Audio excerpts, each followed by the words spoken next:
uncensored. Welcome to Hauntoverse Uncut.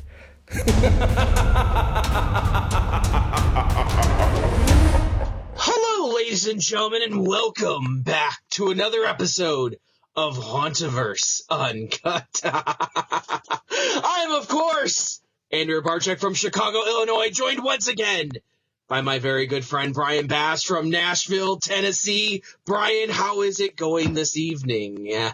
It is going splendidly because we are in October, Andy. Fall is upon us. I don't know where everybody's watching from, but it finally hit fall weather. It's not 96 degrees anymore. Local haunts got their fire bins out while you wait in line. It's wonderful. Spooky things are popping up everywhere. Andy, I don't want to waste any time. I think we need to get right into this topic because as a haunt lover and all things scary, they're coming for it, right? They're coming for it. It's not the first time that they've come for it, but they're definitely coming for it now.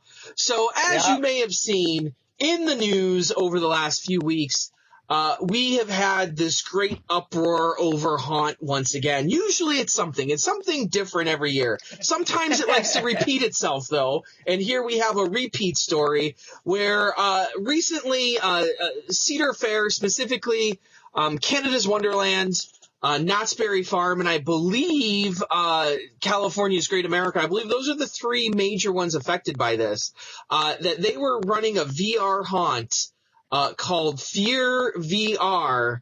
Some of them having the 5150 name afterwards as a subtitle, and what it was is it's a virtual reality haunt where you would go in, sit down in a chair that resembled a wheelchair.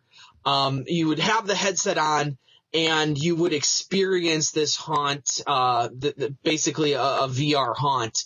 And the storyline had you trying to escape a mental institution, an insane asylum, something like that.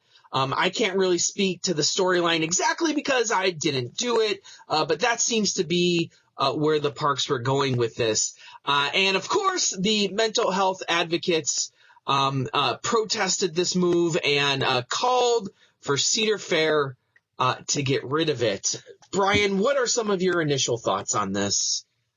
I mean, like you said, it's something every year, and whether it's public tragedies, events, that they have to pull from, this is one. It's so difficult. I've gone back and forth with family members and friends because it's a tough spot because, it's been around. It's been around. Not the VR haunt specifically, but things that haunts have been affected, that you'll go on to talk about here in a minute, that are more generic themes, if you will. This is not a new thing. This is not a new crazy, retro idea. Be careful what words you use. Sorry, I tried to walk around it, and I'm sorry, we'll censor it, we'll cut it. No, we won't. Okay. So yeah, it's a little angering because, I won't go as far to say it's a war on horror as some of my more extreme horror haunt based profiles are saying. But it's definitely difficult because where do we draw that line? You get these fans saying we want scary, and parks step out on a limb away from vampires and Frankenstein and the typical scary monsters, to go for something more realistic. Because, I haven't been to it. I heard great reviews. It sounded pretty interesting and a great concept.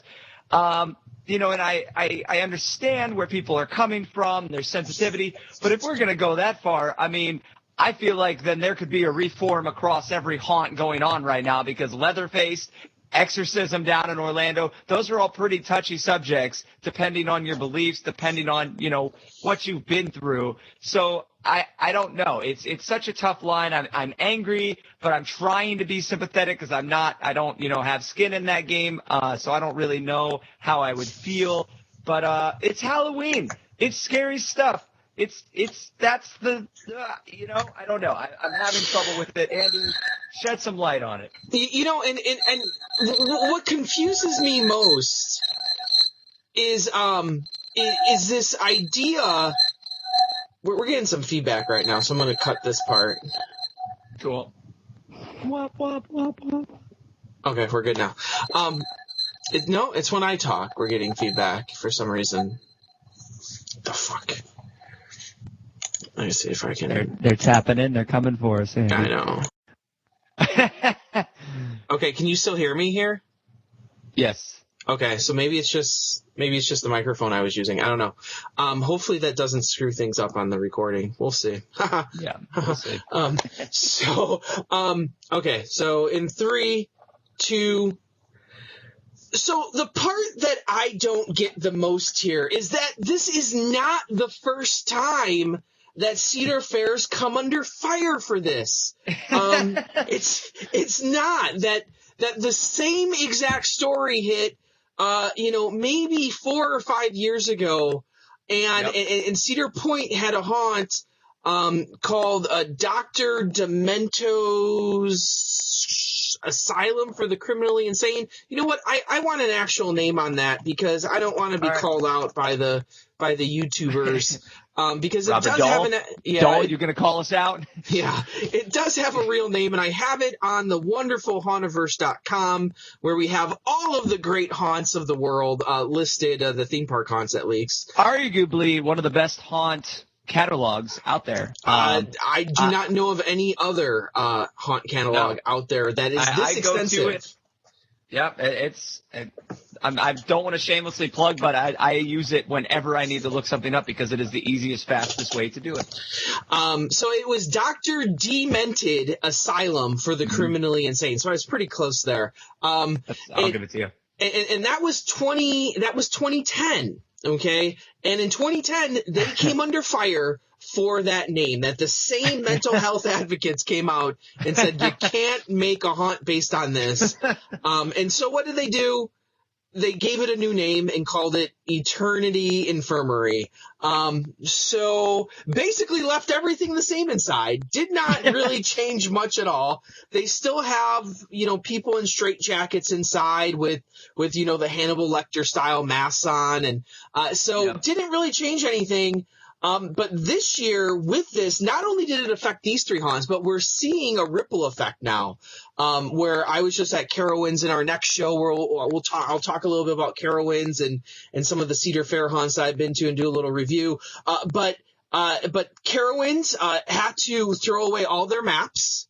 So there were no maps for the event, which was a nightmare. And I'll be honest with you here. This is not a shameless plug. The only thing that saved me was Hauntoverse because I could access Hauntoverse on my phone.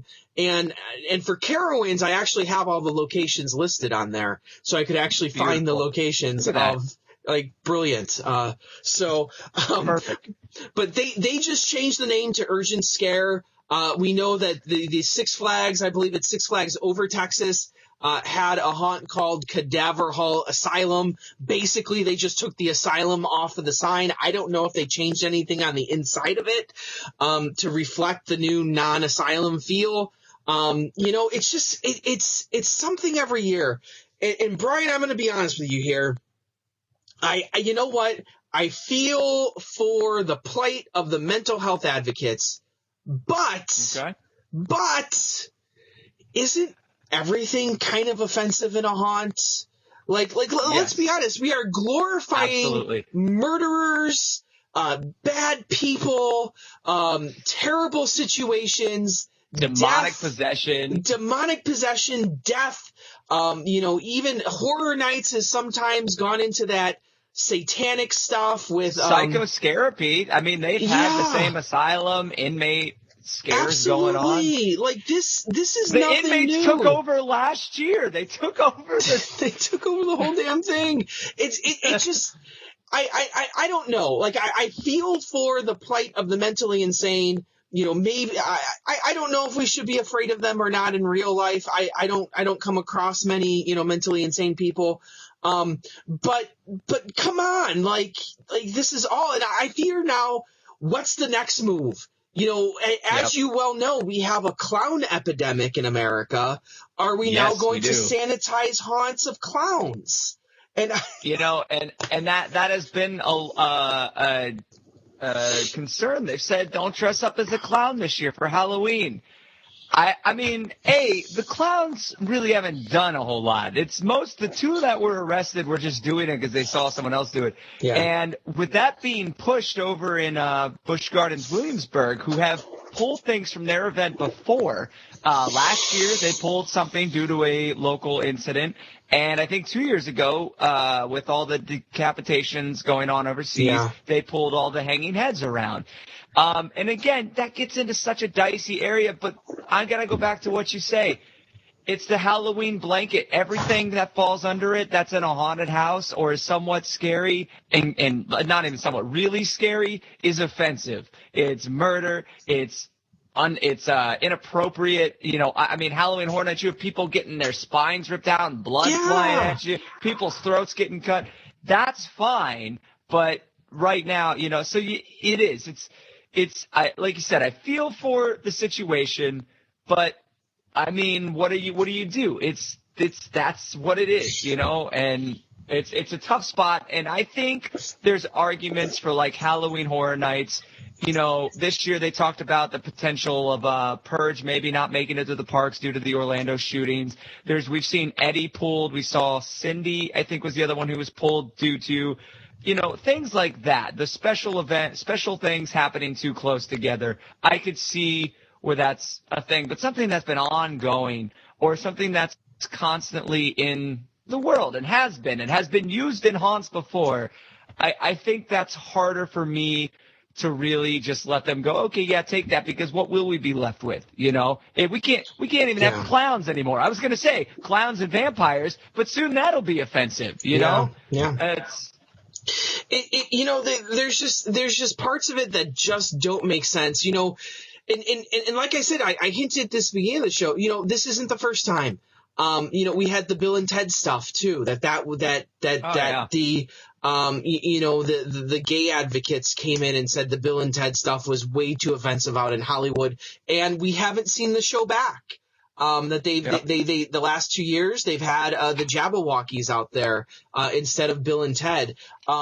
We've seen a move. I did a whole piece a few years ago on parents being outraged of haunts, of kids being exposed to haunt stuff, during the day at parks where Six Flags Great America came under fire. Because a parent felt that they should have been warned better. Apparently the big pumpkins and the blood red fountain, that wasn't enough warning when they walked in. They needed more warning, apparently, so that their little Johnny wouldn't be exposed to, a skeleton hanging on a tree or something like that. It's just every year we get some of this, and it seems like we're repeating stories again. But, I'm getting kind of bogged down in it. Like, I think that there might be people out there that, obviously this is them trying to push their own agenda, fine, whatever. But I think there's people out there that just don't like Halloween at some point. And I think that they take any opportunity like this to jump all over it and to say, in Chicago last year, there was a big hoorah about Rob Zombie's haunt that he does here. And he had a room full of real life serial killers with John Wayne Gacy and other people. And they said people were offended because they were glorifying those people, those serial killers. But yet, how many times have you seen Jack the Ripper walk through? Right. I was about to say, Jack the Ripper has been in Bush. I mean, yeah, that's real. Yeah, that's real. That was a real thing. Exactly. That's not made up. That's a real historical character. You can make the argument for like the Freddy Kruegers and the Leatherfaces and all this, but it's just like at some point enough is enough, and it's kind of like we need to move past this. And I've seen a lot of people on Facebook say, if you don't like it, don't partake in it. Don't support it. And the best way that you can not support something is by not buying into it and not paying your money. You vote with your wallet. But the problem is they know that there's probably not enough people out there who are going to vote that way, that it's a minority opinion. And I'm all for minority opinions. I'm not saying that we should just dismiss those things, but at the end of the day, it's kind of like, is this another example of corporate folding? And we are in a bit of a minority because not everybody loves scary things. Not everybody, and it's weird because people want to like scary. They like being a little spooked, a little scared. But there's this line that a lot of us like going past and a lot of us don't. And that was last year at a Halloween party. I put on some horror movies in the background, and I made a mistake by putting, I think it was Would You Rather or something. It was one of those weird kind of escape things and choose who dies kind of, and like people were getting really upset by it, and I had to turn it off, and I was like, but you were fine with what we were just watching. And it goes to the argument that me and a certain friend like to go over that I work with constantly about how much time has to pass before something's not offensive. His favorite example, and I have to agree, is the inflatable, the inflatable slides you go down like at parties. They have a Titanic one. There's a Titanic ship that you can rent for a party and slide down. That's fine, right? Like, and we say, when's the 9/11 one gonna come? Because this was a real tragedy. I don't think this is a real tragedy that people Jack the Ripper, pretty well known, pretty awful, never fine. But then you get these people who push their agendas and get heard somehow or make the right amount of noise. But sometimes I think it can backfire where if you say, oh, this is too offensive or too extreme, you're going to get a group of people to go see it for that reason. So, and like you said, corporate folding, these companies got to protect themselves. It's easier to just pull the stuff from the event instead of facing the constant lawsuits and facing the constant headlines. I mean, Bill and Ted's in California lost. They just pulled it. It wasn't worth the drama. Bill and Ted's in Orlando when they did that epic rap battle, something that's a real thing on YouTube that this guy does. They do one in their show and they make headlines and they pull the whole bit or whatever. I think they pulled the whole bit or made it a little more Romney friendly or whoever it was. But it's just it's that weird balance. Now, local haunts get away with a lot more, and we'll go when I talk in the next show about one of the houses I do here in Nashville that quotes as the most controversial haunted house. There's scenes in that left me uneasy the rest of the night, but those don't make enough money or aren't in the public eye, therefore, they don't get hit with it. I think at some level they know. When Cedar Fair has a haunt or when Six Flags has a haunt, they have stockholders that they have to answer to. And a protest is never good for stock prices. Whereas a local haunt, they do those things. And I think they flourish in those areas because that they have the independence to do whatever they want. And if someone protests, they're like, fine, go out there, put us on the news. That's free advertising. Put us on the news. It's like Vince McMahon's theory of any news is good news. If you're on the TV, that means that's free advertising. So yeah. I mean, that clown stuff. They even asked. I think Eli Roth for Halloween Horror Nights and Rob Zombie both had to go on and say, actually, this is not a publicity stunt. But I'm sure they loved that people thought it was because there were people who probably didn't even know those were a thing until they saw that. They're like, wait, whoa. If they thought that could be a publicity stunt for them, what are they doing? Like, that sounds crazy. Yeah. So I think, on that topic, I think we're going to close it until next time. On our next show, we'll be doing some great reviews of some really fantastic haunts that we've been to so far. So please join us as we review Cedar Point, Carowinds, and some pretty awesome local haunts as well. Until next time, I'm, of course, Andrew Barchak. I am Brian Bass from Nashville, Tennessee. And as always, scare on, Scare Warriors.